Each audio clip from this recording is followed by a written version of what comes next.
ಶ್ರೀ ಹಾರಕೂಡ ವಾಹಿನಿಗೆ ಸ್ವಾಗತ.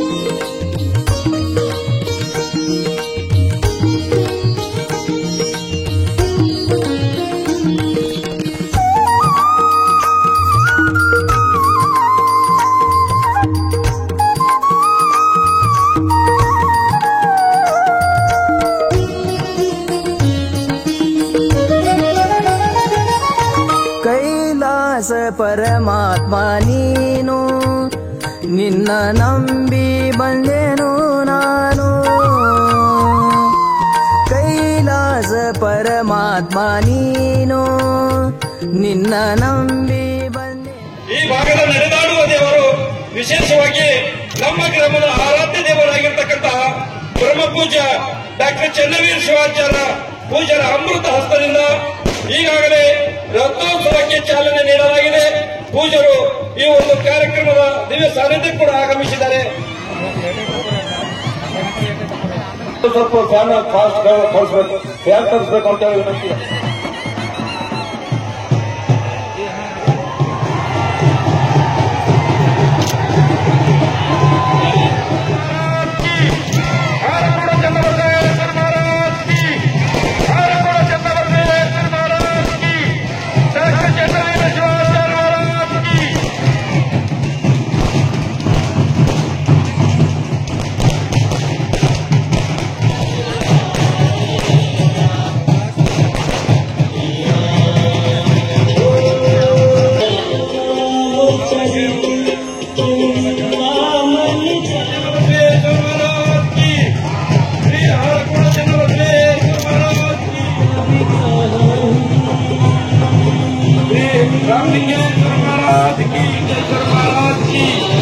ದಯವಿಟ್ಟು ಅಲ್ಲಿ ನಿಂತಿರುವ ಜ್ಯೋತಿ ಬೆಳೆಸೋದರೊಂದಿಗೆ ಕಾರ್ಯಕ್ರಮಕ್ಕೆ ಚಾಲನೆಯನ್ನ ವೇದಿಕೆ ಮೇಲೆ ಇರತಕ್ಕಂಥ ಪೂಜರು ಮತ್ತು ಹಾಗೂ ಅವರಿಗೆ ಎಲ್ಲರೂ ಅತಿಥಿಗಳು ಸಹಕರಿಸಬೇಕು ಅಂತ ಹೇಳಿ ವಿನಂತಿ ಮಾಡ್ತೇವೆ. ಸದ್ಗಮಯ ತರಸೋಮ ಜ್ಯೋತಿಗಮಯ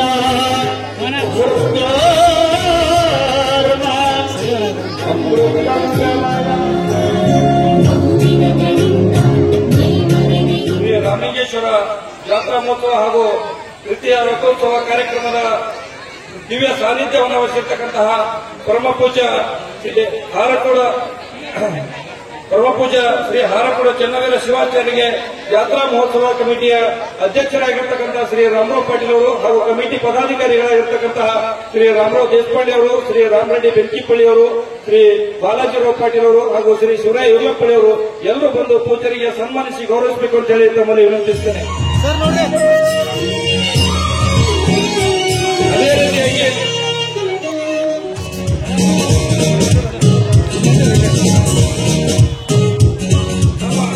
ನಿಮ್ಮೆಲ್ಲರ ಆರಾಧ್ಯ ದೇವರಾಗಿರ್ತಕ್ಕಂತಹ ಪರಮ ಪೂಜ್ಯ ಚನ್ನವೀರ ಶಿವಾಚಾರ್ಯರು ದಯವಿಟ್ಟು ತಾವೆಲ್ಲರೂ ಒಂದ್ಸಲ ಜಯಘೋಷವನ್ನು ಕೂಗಿ ಹಾರಕೂಡ ಚನ್ನಬಸವೇಶ್ವರ ಮಹಾರಾಜ್ ಕಿ, ಹಾರಕೂಡ ಚನ್ನಬಸವೇಶ್ವರ ಮಹಾರಾಜ್ ಕಿ, ಡಾಕ್ಟರ್ ಚನ್ನವೀರ ಶಿವಾಚಾರ್ಯ ಮಹಾರಾಜ್ ಕಿ, ಡಾಕ್ಟರ್ ಚನ್ನವೀರ ಶಿವಾಚಾರ್ಯ ಮಹಾರಾಜ್ ಕಿ. ಜೈ ಶ್ರೀರಾಮ್, ಜೈ ಶ್ರೀರಾಮ್, ಜೈ ಶ್ರೀರಾಮ್, ಜೈ ಜೈ ಶ್ರೀರಾಮ್. ಪೂರ್ಣಮಿದಂ ಪೂರ್ಣಾತ್ ಪೂರ್ಣಮುದಚ್ಯತೆ ಪೂರ್ಣಸ್ಯ ಪೂರ್ಣಮಾದಾಯ ಪೂರ್ಣಮೇವಾವಶಿಷ್ಯತೆ. ಓಂ ಶಾಂತಿ ಶಾಂತಿ ಶಾಂತಿ. ಅಸತೋ ಮಾ ಸದ್ಗಮಯ ತಮಸೋ ಮಾ ಜ್ಯೋತಿರ್ಗಮಯ ಮೃತ್ಯೋರ್ಮಾ ಅಮೃತಂಗಮಯ. ಓಂ ಶಾಂತಿ ಶಾಂತಿ ಶಾಂತಿ. ಪರಮ ಪೂಜ್ಯ ಮಹಾಯೋಗಿ ಹಾರಕೂಡದ ಶ್ರೀ ಸದ್ಗುರು ಚನ್ನಬಸವ ಶಿವಯೋಗಿಗಳನ್ನು ಮನೋಮಂದಿರದಲ್ಲಿ ಧ್ಯಾನಿಸಿ ಅನಂತ ಕೋಟಿ ಪ್ರಣಾಮಗಳನ್ನು ಸಮರ್ಪಿಸಿ ಈ ಭಾಗದ ನಮ್ಮ ನಿಮ್ಮೆಲ್ಲರ ಆರಾಧ್ಯ ದೇವರಾಗಿರುವಂತಹ ಶ್ರೀ ರಾಮಲಿಂಗ ದೇವರನ್ನ ಹೃದಯ ಮಂದಿರದಲ್ಲಿ ಧ್ಯಾನಿಸಿ ಅನಂತ ಕೋಟಿ ಪ್ರಣಾಮಗಳನ್ನು ಸಮರ್ಪಿಸಿ ವಿಶ್ವಜ್ಯೋತಿ ಮಹಾಮಾನವತಾವಾದಿ ಮಹಾತ್ಮ ಬಸವೇಶ್ವರರ ಶ್ರೀಚರಣಕ್ಕೆ ವಂದಿಸಿ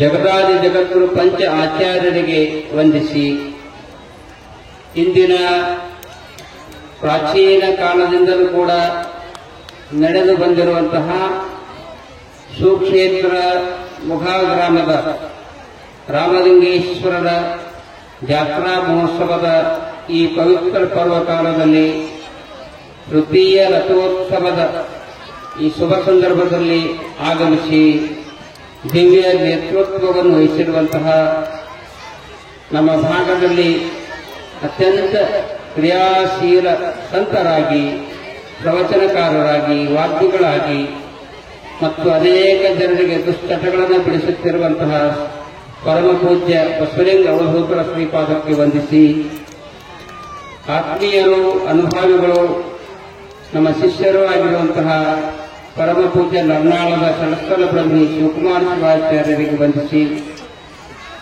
ಅಮೋಘ ಮಹಾರಾಜರಿಗೆ ವಂದಿಸಿ ಗ್ರಾಮದ ಹಿರಿಯರಾದ ಶ್ರೀ ಹೇಮಚಂದ್ರ ಕುಲಕರ್ಣಿ ಅವರೇ, ರಾಜೇಂದ್ರ ಪಾಟೀಲ್ ಅವರೇ, ರಾಮರಾವ್ ದೇಸಾಯಿ ಅವರೇ, ಸಂತೋಷ್ ಕುಂಬಾರ್ ಅವರೇ, ಇನ್ನುಳಿದ ಎಲ್ಲ ಅನುಭವಿ ಸುಪ್ಪತ್ಕಾರಿಗಳೇ, ಹಿರಿಯರೇ, ಮಾತೆಯರೇ, ಮಕ್ಕಳೇ, ನಿಮ್ಮೆಲ್ಲರ ಹೃದಯ ಮಂದಿರದಲ್ಲಿರುವಂತಹ ಪರಮಾತ್ಮನ ಶ್ರೀ ಚರಣಕ್ಕೆ ಶರಣಾರ್ಥಿಗಳು.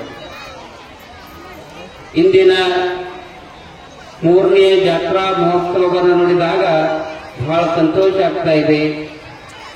ಇಂದಿನ ಜಾತ್ರಾ ಮಹೋತ್ಸವ ಹೇಗೆ ನಡೀತಾ ಇದೆ ಅಂತಂದ್ರ, ಕೆಲ ತಿಂಗಳ ಹಿಂದೆ ಜನವರಿ ತಿಂಗಳಲ್ಲಿ ಅಯೋಧ್ಯೆಯಲ್ಲಿ ರಾಮನ ಮೂರ್ತಿಯ ಪ್ರತಿಷ್ಠಾಪನೆಯಾಯಿತು.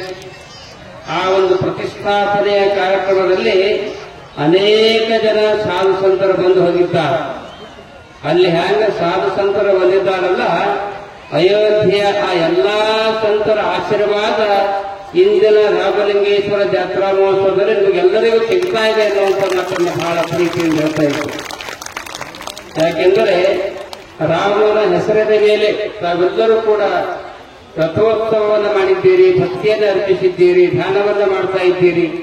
ನಿಜವಾಗಿ ನಿಮ್ಮೆಲ್ಲರ ಹೃದಯದಲ್ಲಿ ಚಿರಸ್ಥಾಯಿಯಾಗಿ ಶ್ರೀರಾಮನ ಆಶೀರ್ವಾದ ಸದಾಕಾಲ ಇರ್ತಾ ಇದೆ ಎನ್ನುವಂಥ ಮಾತನ್ನ ಈ ಸಂದರ್ಭದಲ್ಲಿ ಹೇಳ್ತಾ ಇದ್ದೇವೆ. ಪ್ರತಿನಿತ್ಯ ಬೆಳಗಿನ ಜಾವದಲ್ಲಿ ಎದ್ದು ಶರೀರಕ್ಕೆ ಸ್ನಾನವನ್ನು ಮಾಡ್ತಾ ಇದ್ದೀರಿ, ನೀರಿನಿಂದ ಸ್ನಾನವನ್ನು ಮಾಡ್ತಾ ಇದ್ದೀರಿ, ಶರೀರ ಸ್ವಚ್ಛವನ್ನು ಮಾಡ್ಕೊಳ್ತಾ ಇದ್ದೀರಿ, ಶರೀರ ಸ್ವಚ್ಛ ಆಗಬಹುದು.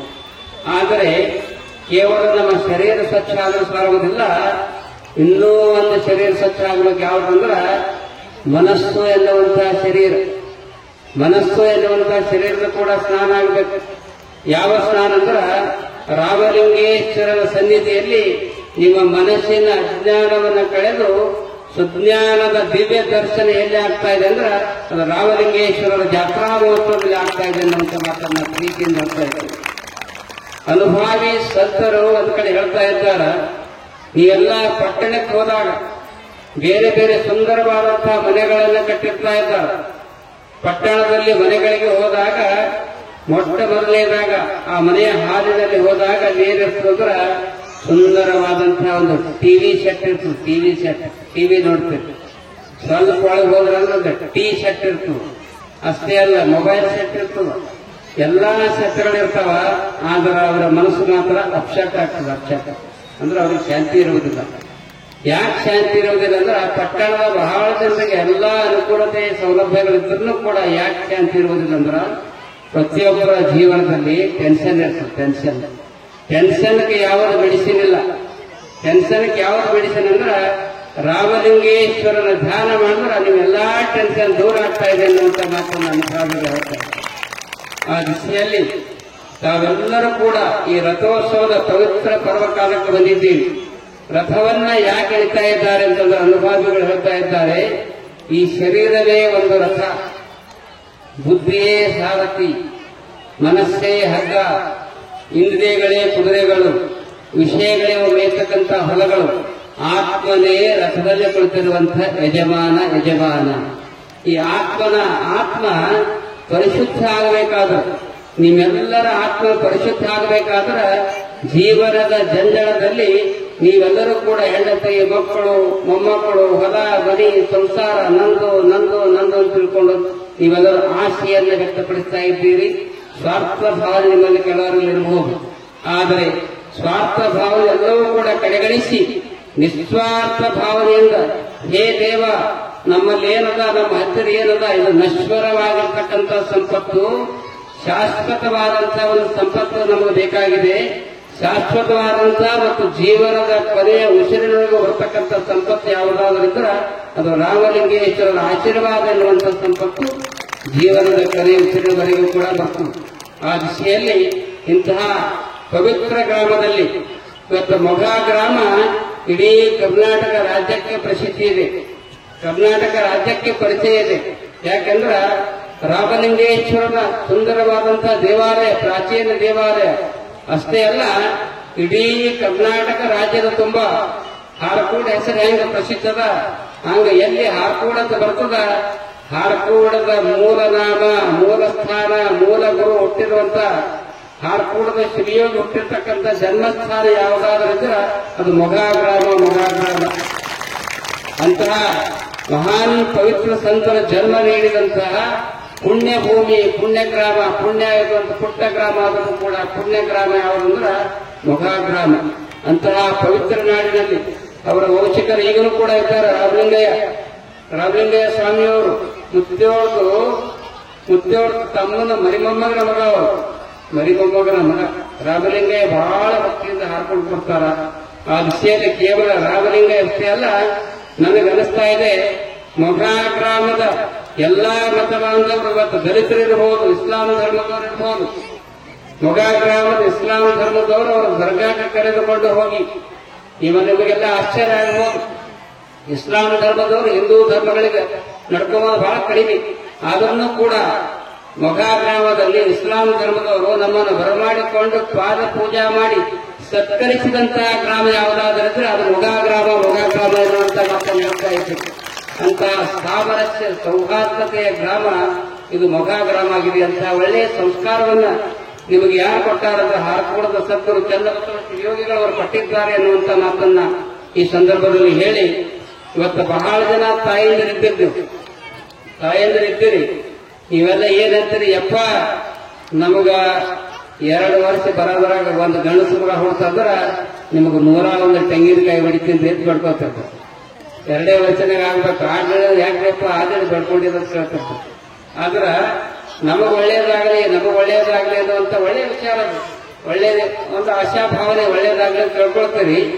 ಆದ್ರ ಜೀವನದಲ್ಲಿ ನಿಮ್ಗೆ ಸ್ವಲ್ಪ ಕಷ್ಟ ಬಂದಾಗ ಮನ್ಯಾಗ ಅತ್ತಿ ಒಂದು 5 ನಿಮಿಷ ಬೈದಳಂದ್ರ ಬೆಳಿತಿರ್ತಾಳ, ರಾತ್ರಿ ಬರಕ್ ಎಲ್ಲಿಗೂ ಹೋಗ್ತಿರ್ತೀರಿ. ಆದ್ರ ಅಕ್ಕಮಹಾದೇವಿ ಒಂದು ಮಾತನ್ನು ಹೇಳ್ತಾ ಇದ್ದಾಳ, ಇವೆಲ್ಲ ಲಕ್ಷ ಕೊಟ್ಟು ಹೇಳ್ಬೇಕು. ಶ್ರೀಕುಲದ ಆರಾಧ್ಯ ದೇವತೆಯಾಗಿರುವಂತಹ ನಮ್ಮ ಕರ್ನಾಟಕ ರಾಜ್ಯದ ಕಲ್ಯಾಣ ನಾಡಿನ ಮಹಾನ್ ಸಾಧ್ವಿ ಆಗಿರುವಂತಹ ಮಹಾಶಿವಶರಣೆ ಅಕ್ಕಮಹಾದೇವಿ ಒಂದು ಮಾತನ್ನು ಹೇಳ್ತಾ ಇದ್ದಾಳೆ, ಲಕ್ಷ ಕೊಟ್ಟು ಕೇಳ್ರಿ ಈ ಮಾತನ್ನ. ಹೆಣ್ಮಕ್ಳು ಬಹಳ ಮನಸ್ಸಿಟ್ಟು ಕೇಳ್ಬೇಕು ಈ ಮಾತನ್ನ. ಅಕ್ಕಮಹಾದೇವಿ ಏನ್ ಹೇಳ್ತಾ ಇದ್ದಾಳೆ ಅಂದ್ರೆ, ಹೇ ಚನ್ನಮಲ್ಲಿಕಾರ್ಜುನ, ನನಗೆ ಸುಖ ಬೇಡ ಅಂತ, ಸುಖ ಕೊಡಬೇಡ್ರಿ, ನನಗೆ ಬಹಳ ತ್ರಾಸ ಕೊಡು, ಕಷ್ಟ ಕೊಡು ಅಂತ ಹೇಳ್ತಾಳೆ. ಆಕೆ ಏನ್ ಹೇಳ್ತಾಳೆ ಬರಿತಾಳ, ಆ ಸಾಧ್ಯ ಬರಿತಾ ಇದ್ದಾಳೆ ವಚನದಾಗ, ಮನೆ ಕೈಯೊಡ್ಡಿ ಬೇಡುವಂತೆ ಮಾಡಯ್ಯ. ನನಗೆ ಮನ್ಯಾಗ ಜ್ವಾಳ ಜೋಳ ಏನು ಇರ್ಲಾರ್ದಂಗೆ ಮಾಡಕ್ ತಿಳ್ಕೊತಾಳೆ. ಮನೆ ಕೈಯೊಡ್ಡಿ ಬೇಡುವಂತೆ ಮಾಡಯ್ಯ, ಬೇಡಿದೊಡೆ ಆರು ಇಕ್ಕದಂತೆ ಮಾಡಯ್ಯ, ಇಕ್ಕಿದೊಡೆ ನೆಲಕ್ಕೆ ಬೀಳುವಂತೆ ಮಾಡಯ್ಯ, ನೆಲಕ್ಕೆ ಬಿದ್ದೊಡೆ ನಾನು ಎತ್ತಿಕೊಳ್ಳುವುದಕ್ಕಿಂತ ಮುನ್ನವೇ ಸುರಿ ಅಂದ್ರೆ ನಾಯಿ ಎತ್ತಿಕೊಂಡು ಹೋಗುವಂತೆ ಮಾಡಯ್ಯ. ಚನ್ನಮಲ್ಲಿಕಾರ್ಜುನ ನಾಯಿ ಎತ್ತಿಕೊಂಡು ಹೋಗುವಂತೆ. ಇದರ ಅರ್ಥ ಏನಂದ್ರ, ಹೆಣ್ಮಕ್ಕಳಿಗೆ ಜೀವನದಲ್ಲಿ ಏನೇ ಕಷ್ಟ ಬಂದ್ರೂ ಕೂಡ, ಕಷ್ಟ ಬರಲಿ, ಎಂಥ ತ್ರಾಸ ಬಂದ್ರೂ ಕೂಡ ಹಾರಕೂಡು ಶಿವಯೋಗಿಯ ಕೃಪಾಶೀರ್ವಾದದಿಂದ ನಾನು ಗೆದ್ದೇ ತೀರ್ತೀನಿ ಅನ್ನುವಂಥ ಛಲ ನಿಮ್ಮಲ್ಲಿ ಬರಬೇಕು. ಯಾಕಂದ್ರೆ ಕೆಲವು ಜನ ಹೆಣ್ಮಕ್ಳನ್ನ ಇರ್ತಾರೆ. ಸಣ್ಣ ಉದಾಹರಣೆ ಅಂತ ಹೇಳಿ ನನ್ನ ಮಾತನ್ನು ಮುಗಿಸ್ತೀನಿ, ಕೂಚರಿಂದ ಮಾತಾಡೋರ್ತಾರ. ಸಣ್ಣ ಉದಾಹರಣೆ ಒಂದು ಜೋಕ್ ಹೇಳ್ತೀನಿ. ಒಬ್ಬ ಹೆಣ್ಮಗಳು ರಾತ್ರಿ 12 ಗಂಟೆ ಆಗಿತ್ತು, ಕಾರಿನಲ್ಲಿ ಹೋಗುವಾಗ ಬರ ರಾತ್ರಿ 12 ಗಂಟಿದ್ದೀನಿ.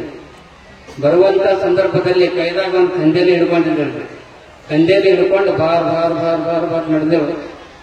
ಎದುರು ಒಬ್ಬರು ಬರ್ತಾರ ಅನುಭಾವಿಗಳು, ನಮ್ಮ ಭೀಮಚಂದ್ರ ಕುಲಕರ್ಣಿ ಅಂತ ಎದುರು ಬರ್ತಾರೆ. ಅವ್ರಿಗೆ ಆಶ್ಚರ್ಯ ಆಗ್ತದೆ, ಏನು ಮಾತಂಗಿ ರಾತ್ರಿ 12 ಆಗ್ಯಾರ, 12 ಯಾರ ಜೊತೆಯಲ್ಲಿಲ್ಲ, ಕೈದಾಗ ಕಂದೇಲಿ ಹಿಡ್ಕೊಂಡು ನಡೆದಿದ್ದು ಎಲ್ಲಿಗ ಅಂದ್ರೆ ಆ ಹೆಣ್ಮಗಳು ಹೇಳ್ತಾರೆ, ಯಪ್ಪ ನನಗೆ 6 ತಿಂಗಳಾಯ್ತು, 6 ತಿಂಗಳು ನಮ್ಮ ಅತ್ತಿ ಕಾಟ ಭಾಳ ಆಗ್ಯದ, ಮತ್ತು ಮ್ಯಾಗ ಹೋಗೋ ಸಲಕ್ಕೆ ನಡೆದಿದ್ರಿ, ಮ್ಯಾಗ ಹೋಗೋ ಸಲಕ್ಕೆ ಕೈದಾಗ ಕಂದೇಲಿ ತಂಗಿ ಸಾಯಿರಕರ ನೀ ನಡೆದಿದ್ದಿ, ಮತ್ತು ಕೈದಾಗ ಕಂದೇಲಿ ಯಾಕೆ ನಡೆದಿದ್ದಿ? ಏನ್ರಿ ಹಾವ ಚೇಳ ಏನ ಬರ್ತಾವ ತಿಳ್ಕೊಂಡು ಕಂದೇಲಿ ಹಿಡಿದಿದೆ ಅಂದ್ರೆ ಈ ಮಾತನ್ನ ಯಾಕೆ ಹೇಳ್ತಾ ಇದ್ದೀನಿ ಅಂದ್ರ ಇಂಥ ಹೆಣ್ಮಕ್ಳು ಇರ್ತಾರೆ. ಆದ್ರೆ ಸದಾಕಾಲ ಹಾರ್ಕುಡಿ ಸುನಿಯೋಗಿಯ ರಾಮಲಿಂಗೇಶ್ವರರ ಸದಾಕಾಲ ಜೀವನದ ಕೊನೆಯ ಉಸಿರಿನವರೆಗೂ ಕೂಡ ದಿನಕ್ಕೆ 10 ತಾಸು ಧ್ಯಾನವನ್ನು ಮಾಡ್ತಕ್ಕಂಥ ಹೆಣ್ಣುಮಕ್ಕಳು ಯಾರಾದ್ರೂ ಇದ್ರೆ ಅದು ಮೊಗಾ ಗ್ರಾಮದವ್ರು ಇದ್ದೀರಿ ಅನ್ನುವಂಥ ಮಾತನ್ನು ಕೂಡ ಈ ಸಂದರ್ಭದಲ್ಲಿ ಹೇಳ್ತಿದ್ದೀನಿ. ತಾಯಿ ಕುಂತಾರ ನೋಡೋದು, ಪ್ರತಿ ಅಮಾಸಿಗೆ ಬರ್ತಾರೆ. ಮೊನ್ನೇನೋ ಬೆಳ್ಳಿದೇನೋ ಕೊಟ್ಟಾರ, ಒಂದು ಬೆಳ್ಳಿ ಪ್ಲೇಟ್ ಅನ್ನು ಕೊಟ್ಟಾರ. ಯಾಕ್ರಿ ನಮ್ಗೆ ಯಾಕೆ ಕೊಟ್ರಿ ಬೆಳ್ಳಿ ಪ್ಲೇಟ್ ಅಂದ್ರೆ? ಇಲ್ಲಪ್ಪ ನಮ್ಮ ಭಕ್ತಿ ಇದೆ ಅಂತ ಹೇಳ್ಕೊಂಡು ಹೇಳ. ಬೆಳ್ಳಿ ಪ್ಲೇಟ್ ಕೊಡೋದು ಮುಖ್ಯ ಅಲ್ಲ, ಅದಕ್ಕಿಂತ ಹೆಚ್ಚಿಂದ ಏನಂದ್ರೆ ನಿಮ್ಮ ಭಕ್ತಿ ಏನು ಒಳ್ಳೆ ಭಕ್ತಿ ಇದಲ್ಲ. ಹಾರ್ಕೋಡು ಬುದ್ಧವ್ರನ್ನಾಗ ರಾಮಲಿಂಗೇಶ್ವರನಾಗ ಏನು ಭಕ್ತಿ ಇಟ್ಟೇವಿ, ಆ ಭಕ್ತಿಯೇ ಬಂಗಾರ ಎನ್ನುವಂತ ಮಾತನ್ನು ಈ ಸಂದರ್ಭದಲ್ಲಿ ಹೇಳ್ತಾ ಇದ್ದೀರಿ. ನಿಮ್ಮ ಭಕ್ತಿ, ಶ್ರದ್ಧೆ, ವಿಶ್ವಾಸ ಹೀಗೆ ಇರಲಿ. ಇಲ್ಲಿಯ ಜಾತ್ರಾ ಮಹೋತ್ಸವದ ಎಲ್ಲ ಸಮಿತಿಯವರು ಬಹಳ ತರೋ ಮನ ಧನದಿಂದ ಸೇವೆಯನ್ನು ಸಲ್ಲಿಸಿದ್ದಾರೆ. 3ನೇ ವರ್ಷದ ಜಾತ್ರಾ ಮಹೋತ್ಸವ ಇದು ಕೇವಲ 3 ವರ್ಷ ನಡೆಯುವಂತಹ ಜಾತ್ರಾ ಮಹೋತ್ಸವ ಅಲ್ಲ, 300 ವರ್ಷಗಳ ಪರ್ಯಂತರವಾಗಿರೋದ್ರೂ ಕೂಡ ಈ ಜಾತ್ರಾ ಮತ್ತು ಹೀಗೆ ಮುಂದುವರಿಯಲಿ, ರಥೋತ್ಸವ ಮುಂದುವರಿಯಲಿ ಅನ್ನುವಂಥ ಮಾತನ್ನು ಈ ಸಂದರ್ಭದಲ್ಲಿ ಹೇಳಿ, ಈ ಜಾತ್ರಾ ಮಹೋತ್ಸವಕ್ಕೆ ತರೋ ಮನ ಧನದಿಂದ ಯಾರು ಸೇವೆಯನ್ನು ಮಾಡಿದ್ದೀರಿ ಅವರೆಲ್ಲರಿಗೂ ಕೂಡ ಶ್ರೀಗಳ ಆಶೀರ್ವಾದ ಸದಾ ಇರಲಿ ಅಂತ ಶುಭ ಹಾರೈಸಿ 2 ಮಾತುಗಳನ್ನು ಮುಗಿಸ್ತಾ ಇದ್ದಾರೆ.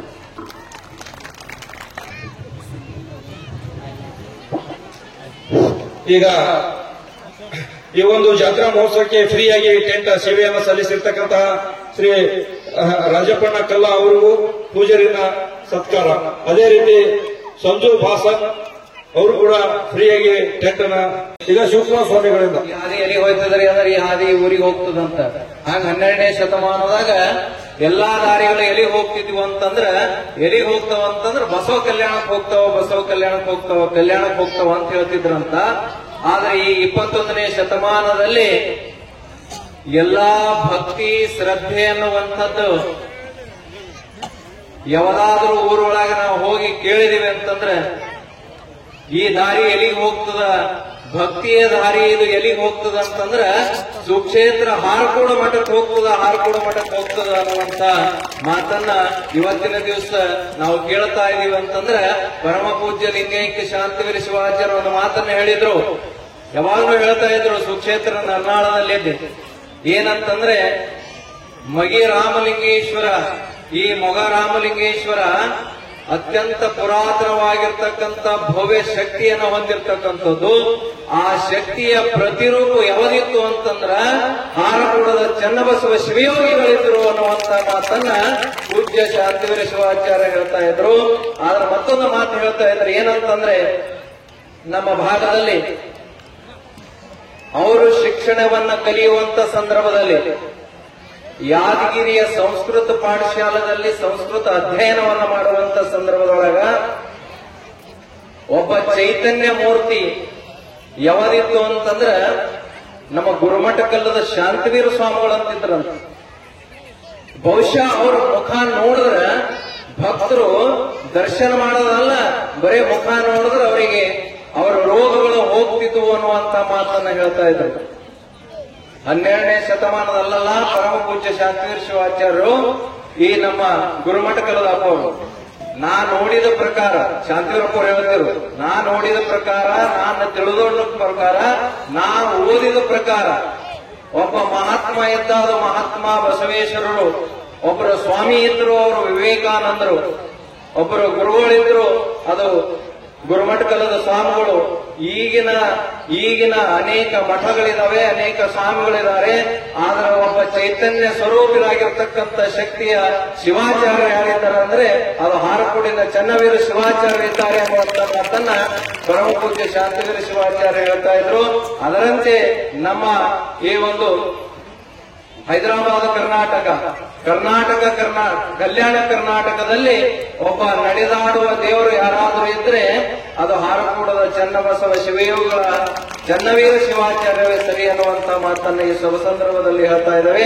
ಇಂತಹ ಮುಗಾ ಗ್ರಾಮದಲ್ಲಿ ಜನಿಸಿರ್ತಕ್ಕಂಥ ಚನ್ನಬಸವ ಶಿವಯೋಗಿಗಳು ಮತ್ತು ನಮ್ಮ ದೇವರು ಯಾವುದು ರಾಮಲಿಂಗೇಶ್ವರ, ಅದಕ್ಕೆ ಹೇಳ್ತಾರೆ ಜೇಡರ ದಾಸಿಮಯ್ಯನವರು ತಮ್ಮ ವಚನದಲ್ಲಿ, ಕಡಗೀಲಿಲ್ಲದ ಬಂಡೆ ಒಡಗೆಡುವುದು ಮಾಂಬುದೇ ಕಡಗೀಲು ಬಂಡಿಗಾಧಾರ, ಕಡುದರ್ಪವ ನೀರಿದ ಒಡಲೆಂಬ ಬಂಡಿಗೆ ಮೃಡ ಶರಣರ ನುಡಿಗಡಲವೇ ಕಡಗೀಲು ಕಾಣರಾಮನಾಥ ಅಂತ ಹೇಳಿದರು. ಅವರು ಒಂದು ಎತ್ತಿನ ಬಂಡಿಗೆ ಹೋಲಿಸಿ ಹೇಳ್ತಾ ಇದ್ದಾರೆ ಜೇಡರ ದಾಸಿಮಯ್ಯನವರು. ನಮ್ಮ ಸಂಸಾರಮಯವಾಗಿರ್ತಕ್ಕಂಥ ಜೀವನ ಯಾವ ರೀತಿಯಾಗಿ ಹೋಗಬೇಕು, ಹೆಂಗ ಹೋದ್ರೆ ನಮ್ಮ ಜೀವನ ಪಾವನ ಆಗ್ತದ, ನಮ್ಮ ಮುಕ್ತಿ ಅಂತಕ್ಕಂಥದ್ದು ದೊರಕ್ತಾ ಇದೆ ಅನ್ನುವಂತ ಮಾತನ್ನ ಜೇಡರ ದಾಸಿಮಯ್ಯನವರು ತಮ್ಮ ವಚನದಲ್ಲಿ ತಿಳಿಸ್ತಾ ಇದ್ದಾರೆ. 2 ಎತ್ತಿನ ಬಂಡಿಗಳಿಗೆ ಹೋಲಿಸಿ 5 ರೂಪಾಯಿ ಕಿಮ್ಮತ್ತಿನ ಕೀಲುಗಳನ್ನ ಎಷ್ಟು ಮುಖ್ಯವಾಗಿದ್ದಾವೆ ಆ ಎತ್ತಿನ ಬಂಡಿಗೆ ಅಂತಕ್ಕಂಥದ್ದನ್ನ ಆ ಜೇಡರ ದಾಸಿಮಯ್ಯನವರು ಯಾವ ರೀತಿಯಾಗಿ ಹೇಳ್ತಾ ಇದ್ದಾರೆ. ಅದೇ ರೀತಿಯಾಗಿ ನಮ್ಮ ಜೀವನ ಸಂಸಾರಮಯವಾಗಿರ್ತಕ್ಕಂಥ ಜೀವನದೊಳಗ ಯಾರ ಮುಖ್ಯ ಅಂತಕ್ಕಂಥದಂತಂದ್ರೆ ಒಂದು ಮನಿ ಗುರುಗಳು, ಒಂದು ಮನಿ ದೇವರು, ಇವೆರಡು ಹಿಡ್ಕೊಂಡು ನೀವು ಹೋದ್ರಿ ಅಂತಂದ್ರೆ ಮುಕ್ತಿಯ ದಾರಿ ಸಾಗಲಿಕ್ಕೆ ಸಾಧ್ಯ ಆಗ್ತದೆ ಅನ್ನುವಂತ ಮಾತನ್ನ ಈ ಶುಭ ಸಂದರ್ಭದಲ್ಲಿ ತಿಳಿಸಿ, ಇವತ್ತಿನ ದಿವಸ ಪೂಜ್ಯ ಶಾಂತವೀರ ಶಿವಾಚಾರ್ಯರು ಹಾರಕೂಡಿನ ಚನ್ನವೀರ ಶಿವಾಚಾರ್ಯ ಒಂದು ಮಾತನ್ನ ಹೇಳ್ತಾರೆ. 1992ರಲ್ಲಿ 1992 ಏಪ್ರಿಲ್ 16 ಅಂದ್ರೆ ನಿನ್ನೆಗೆ 34 ವರ್ಷಗಳ ಗತಿಸ್ತು. ಶಾಂತವೀರ ಶಿವಾಚಾರ್ಯ ಸ್ವಂತ ಸಂಸ್ಥಾನ ಮಠಕ್ಕ ನಮ್ಮ ಮಠಕ್ಕ ಮಾಡೋ ಟೈಮ್ನಾಗ ನಾನು 6 ವರ್ಷದವನಾಗಿದ್ದಾಗ ಒಂದು ಮಾತು ಹೇಳ್ತಾರೆ. ಏನಂತಂದ್ರೆ, ಹಾರಕೂಡ ಮಠಕ್ಕೆ ಹೋಗಿ, ಅಪ್ಪೋರೆ ನಾನು ಮಠಕ್ಕೆ ಮರಿ ಮಾಡ್ಲತ್ತೀನಿ, ನಮ್ಮ ಮಠಕ್ಕೆ ಮರಿ ಮಾಡ್ತಕ್ಕಂಥದಕ್ಕೆ ನೀವು ಅಧಿಕಾರ ಮಾಡ್ಬೇಕು ಅಂತ ಅಪ್ಪೋರೆ ಹೇಳ್ಕೊತಾರ ಶಾಂತವೀರಪ್ಪ ಅವರು. ಅವಾಗ ಅಪ್ಪೋರ ಅಂತಾರ, ಇಲ್ಲ ನಂದೇ ಪಟ್ಟಾಧಿಕಾರ ಆಗಿಲ್ಲ, ನಿಮ್ಮರಿದ ಪಟ್ಟಾಧಿಕಾರ ಹೆಂಗ್ ಮಾಡ್ರಿ ಅಪ್ಪೋರೆ ಅಂತ ಕೇಳ್ತಾರ. ಅವಾಗ ಒಂದು ಮಾತು ಹೇಳ್ತಾರ ಹಾರಕೂಡಪ್ಪ ಅವರು, ಇದು ನಮ್ಮ ನರ್ನಾಳದ ಅಪ್ಪೋರ ಒಂದು ಮಾತು ಹೇಳ್ತಾರ, ಏನಿಲ್ಲ ಪಟ್ಟಾಧಿಕಾರ ಆಗದ ಮುಖ್ಯ ಅಲ್ಲ, ಹಾರಕೂಡ ಮಠದ ಪೀಠಾಧಿಕಾರಿಗಳಾಗಿ ನೀವು ಬಂದು ನಮ್ಮ ಮರಿ ಪಾದ ಹೇಳ್ರಿ, ಅದೇ ಒಂದು ದೊಡ್ಡ ಪಟ್ಟಾಧಿಕಾರ ಆದಂಗ ಅನ್ನುವಂತ ಮಾತನ್ನು ಹೇಳಿ ಅಪ್ಪೋರಿಗೆ ಕರೆಸಿ ಅಪ್ಪೋರ ಕೈಲಿಂದೇ ನನ್ನ ತಲೆ ಮೇಲೆ ಪಾದವನ್ನು ಇಳಿಸಿರ್ತಕ್ಕಂಥ ಶಾಂತವೀರ ಶಿವಾಚಾರ್ಯರು ಇವತ್ತಿನ ದಿವಸ ಅಂತಹ ಅಮೋಘವಾಗಿರ್ತಕ್ಕಂಥ ಶಕ್ತಿಯನ್ನ ಹೊಂದಿದ್ರು ಅನ್ನುವುದಕ್ಕೆ ಸಾಕ್ಷಿ ಏನಂತಂದ್ರೆ ಪೂಜ್ಯ ಶಾಂತವೀರ ಶಿವಾಚಾರ್ಯರು ಎಂತ ವ್ಯಕ್ತಿಗಳು. ಚನ್ನಬಸವ ಶಿವಯೋಗಿಗಳ ಸಮೇತ ಅವರು ನೋಡಿ ಅವರ ಪಾದಪೂಜೆ ಮತ್ತು ಕಾರ್ತಿಕ ಶಿವಾಚಾರ್ಯರಿಗೆ ಅವರು ಕೂಡ ಮಳಕೇಡ ಅವರೆಲ್ಲೂ ಕೂಡ ಸೇವೆ ಮಾಡಿದೀನಿ ಅನ್ನುವಂತ ಮಾತನ್ನ ಬಹಳ ಸಂತೋಷದಿಂದ ಹೇಳ್ತಿರು. ಅಂತವ್ರು ಅದಾರ ಅಂತ ಹೇಳಿ ಇವತ್ತಿನ ದಿವಸ ಮಳೆ ಬೆಳೆ ಭಕ್ತರೆಲ್ಲ ಚೆನ್ನಾಗದಾರ ಅನ್ನುವಂತ ಮಾತನ್ನ ಅವ್ರು ಹೇಳ್ತಾ ಇದ್ರು. ನಾವು ಕೂಡ ಅವರ ಮಾರ್ಗದರ್ಶನದಲ್ಲಿ ಸದಾಕಾಲ ನಡಿತೀವಿ ಅನ್ನುವಂತ ಮಾತನ್ನ ಈ ಶುಭ ಸಂದರ್ಭದಲ್ಲಿ ತಿಳಿಸಿ, ಇವತ್ತು ಹಾರಕೂಡ ಅಂದ್ರೆ ಬೇರೆ ಇಲ್ಲ, ಮೊಗ ಅಂದ್ರೆ ಬೇರೆ ಇಲ್ಲ, ಇವು ಅವಿನಾಭಾವ ಸಂಬಂಧದ ಸಂಕೇತಗಳು. ಇವತ್ತು ಹಾರಕೂಡ ಮಠಕ್ಕೆ ಎಷ್ಟು ಸಂಬಂಧದ ಪೂಜ್ಯರು ಅಷ್ಟೇ ಮೊಗ ಗ್ರಾಮಕ್ಕೂ ಸಂಬಂಧ ಇದೆ ಅನ್ನುವಂತಹ ಮಾತನ್ನ ಈ ಶುಭ ಸಂದರ್ಭದಲ್ಲಿ ತಿಳಿಸಿ, ಏನೇ ಇದ್ರೂ ಕೂಡ ಭಕ್ತಿ ಭಾವ ಎಲ್ಲಿ ಕಾಣ್ತಾ ಇದೀವಿ ಅಂತಂದ್ರೆ ಅದು ಮೊಗ ಗ್ರಾಮದಲ್ಲಿ ಕಾಣ್ತಾ ಇದೀವಿ.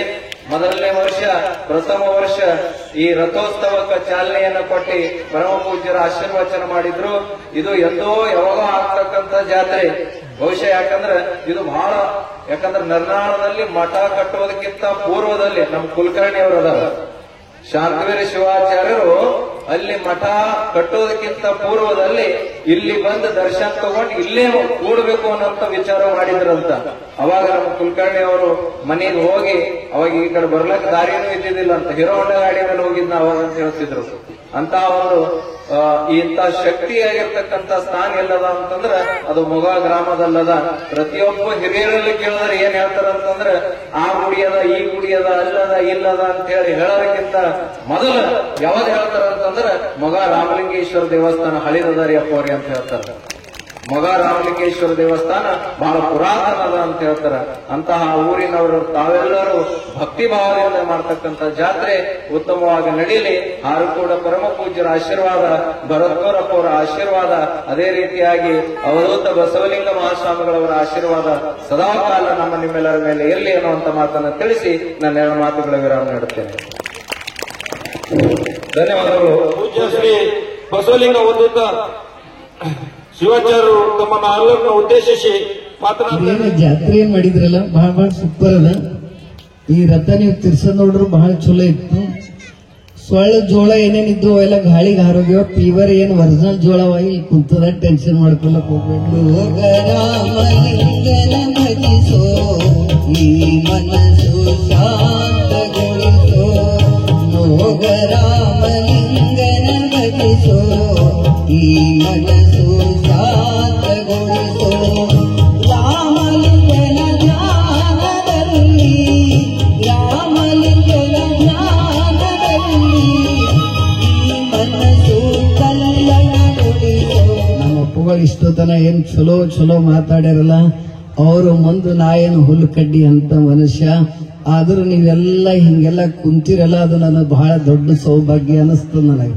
ಜೀವನದೊಳಗೆ ಏನದ ಹೇಳ್ರಿ ನೋಡ್ರಿ, ಹಿಂಗ ಬಂದಿದ್ದೆವು ಒಂದು ತಾಯಿ ಗರ್ಭದಲ್ಲಿ, ಮತ್ತೆ ಹಿಂಗ ಕಣ್ಣು ಮುಚ್ಕೊಂಡು ಹೋಗೋದಲ್ಲ ಭೂತಾಯಿ ಗರ್ಭದಲ್ಲಿ.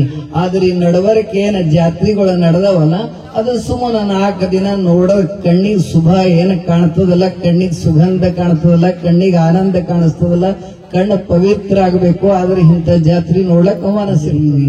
ನೀವು ಮ್ಯಾನೇಜ್ಮೆಂಟ್ ಏನ್ ಜಾತ್ರೆ ಮಾಡಿರಲ್ಲ, ಬಹಳ ಚಲೋ ಜಾತ್ರೆ ಮಾಡಿರಿ. ಒಂದೊಂದ್ ಜಾತ್ರೆದಾಗ ಬಹಳ ಗರ್ದಿ ಇರ್ತದ್ರ. ಸಾಯಂಕಾಲ ಟಾಣಿ ಗಿಣಿ ಜಾಸ್ತಿ ತಗೋಬೇಡ್ರಿ. ಎಲ್ಲರ 2 ಎಕರೆ 3 ಎಕರೆ ಇರ್ತಾವ, ಆದಿ ಪಟ್ಟಿ ಹಾರಿಸಿದ್ರಂದ್ರ ಮತ್ ನೀವೆಲ್ಲರೂ ರೋಡಿ ಬರ್ಬೇಕಾಗ್ತದ ಮಗ. ಅಪ್ಪರು ಆಲ್ಕೋಹಾಲ್ ತಗೋಬೇಡ್ರಿ, ಹಾಲಾರ ಕುಡ್ರಿ ಬಾಡೇರಿ ಅಂತಂತಾರ. ಅದ್ರ ಕಡಿದು ಮಸ್ತ್ ಮಸ್ತ್ ಇರ್ರಿ. ನಾ ಎಲ್ಲರ ಬೈದ್ರು ಮನಸ್ಸಿಗೆ ಹಚ್ಕೊಳಕ್ ಹೋಗ್ಬೇಡ್ರಿ. ನಂದು ದೇಶಿ ಲ್ಯಾಂಗ್ವೇಜು, ನಾ ಬಹಳ ದೇಶಿ ಮನುಷ್ಯ, ನಾ ಒಕ್ಕಲಿಗೆ ನಮಗ. ಅದ್ರ ಕಡೆ ನೀವೇನ್ ಅನ್ಕೋಲಿಕ್ ಹೋಗ್ಬೇಡ್ರಿ. ಎಲ್ಲರೂ ಮಸ್ತ್ ಮಸ್ತ್ ಇರ್ರಿ. ನಿಮ್ ಮನಿಗಳೆಲ್ಲ ಹಾಲು ಉಕ್ಕಿದಂಗ ಉಕ್ಲಿ. ಎಲ್ಲರೂ ಮಸ್ತ್ ಇರ್ರಿ. ಬೆಳಿ ಬಿತ್ತುವೆಲ್ಲ ನಿಮ್ಗೆಲ್ಲ ಚಲೋ ಆಗ್ಲಿ, ಭಗವಂತ ಒಳ್ಳೇದ್ ಮಾಡ್ಲಿ. ಆ ರಾಮಲಿಂಗೇಶ್ವರ ನಿಮ್ಗೆಲ್ಲ ಕಣ್ತಿರ್ದು ಚಂದ ಮಾಡ್ಲಿಪ್ಪ ಅಂತ ಹೇಳಿ ನಿಮ್ಮೆಲ್ಲರಿಗೂ ಓಂ ನಮಃ ಶಿವಾಯ.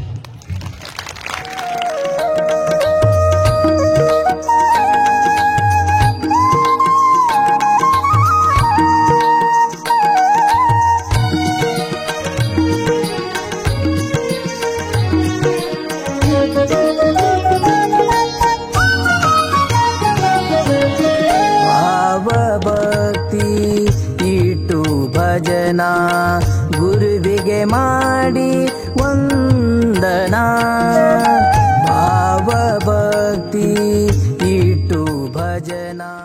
ಹಾರಕೂಡ ಶಿವನ ಗುರುಕುಲ ಭಾನೋ, ಹಾರಕೂಡ ಶಿವನ ಗುರುಕುಲ ಭಾನೋ, ಶ್ರೀ ಶಿವಯೋಗಿ ಮಹಾಶಿವಯೋಗಿ, ಹಾರಕೂಡ ಶಿವನ ಗುರುಕುಲ ಭಾನೋ. ಅದೇ ರೀತಿಯಾಗಿ ಇವತ್ತಿನ ನೋಡ್ಕೊಳ್ಳಲು ಆಗಮಿಸಿರ್ತಕ್ಕಂಥ ನಮ್ಮ ಋಷಿಗಳಾಗಿರ್ತಕ್ಕಂಥ ಶ್ರೀ ಯಲ್ಲಲಿಂಗ ಸತ್ಗರ್ ಅವರಿಗೂ ಕೂಡ ಪೂಜ್ಯರಿಂದ ಸತ್ಕಾರ. ಈ ವಾಹಿನಿಯನ್ನು ನಿರಂತರವಾಗಿ ವೀಕ್ಷಿಸಲು ಯೂಟ್ಯೂಬ್ನಲ್ಲಿ ಶ್ರೀ ಹಾರಕೂಡ SRIHARKOOD ಎಂದು ಟೈಪ್ ಮಾಡಿ. ನಮ್ಮ ಈ ಚಾನೆಲ್ಗೆ ಸಬ್ಸ್ಕ್ರೈಬ್ ಮಾಡಿ, ಬೆಲ್ ಅನ್ನು ಒತ್ತಿರಿ.